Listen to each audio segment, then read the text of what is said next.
What is reality? Knowledge? The meaning of life?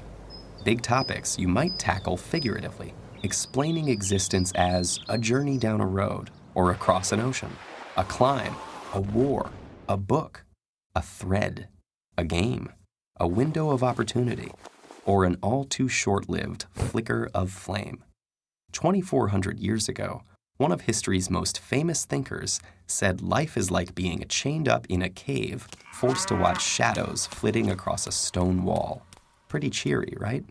That's actually what Plato suggested in his Alegory of the Cave, found in Book 7 of the Republic, in which the Greek philosopher envisioned the ideal society by examining concepts like justice, truth, and beauty. In the allegory, a group of prisoners have been confined in a cavern since birth with no knowledge of the outside world. They are chained facing a wall, unable to turn their heads, while a fire behind them gives off a faint light. Occasionally, people pass by the fire carrying figures of animals and other objects that cast shadows on the wall. The prisoners name and classify these illusions, believing they're perceiving actual entities. Suddenly, one prisoner is freed and brought outside for the first time. The sunlight hurts his eyes, and he finds the new environment disorienting. When told that the things around him are real, while the shadows were mere reflections, he cannot believe it. The shadows appeared much clearer to him. But gradually, his eyes adjust until he can look at reflections in the water, at objects directly, and finally, at the sun, whose light is the ultimate source of everything he has seen. The prisoner returns to the cave to share his discovery, but he is no longer used to the darkness and has a hard time seeing the shadows on the wall.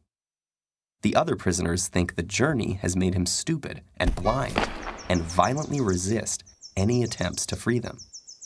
Plato introduces this passage as an analogy of what it's like to be a philosopher trying to educate the public.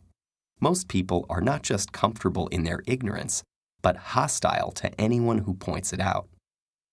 In fact, the real-life Socrates was sentenced to death by the Athenian government for disrupting the social order. But the allegory has captured imaginations for 2,400 years because it can be read in far more ways.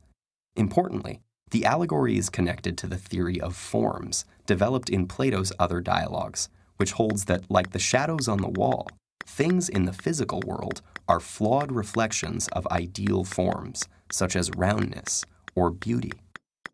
In this way, the cave leads to many fundamental questions, including the origin of knowledge, the problem of representation, and the nature of reality itself. For theologians, the ideal forms exist in the mind of a creator. For philosophers of language viewing the forms as linguistic concepts, the theory illustrates the problem of grouping concrete things under abstract terms. And others still wonder whether we can really know that the things outside the cave are any more real than the shadows. As we go about our lives, can we be confident in what we think we know? Perhaps one day a glimmer of light may punch a hole in your most basic assumptions. Will you break free to struggle towards the light, even if it costs you your friends and family? Or stick with comfortable and familiar illusions? Truth or habit? Light or shadow? Hard choices, but if it's any consolation, you're not alone. There are lots of us down here.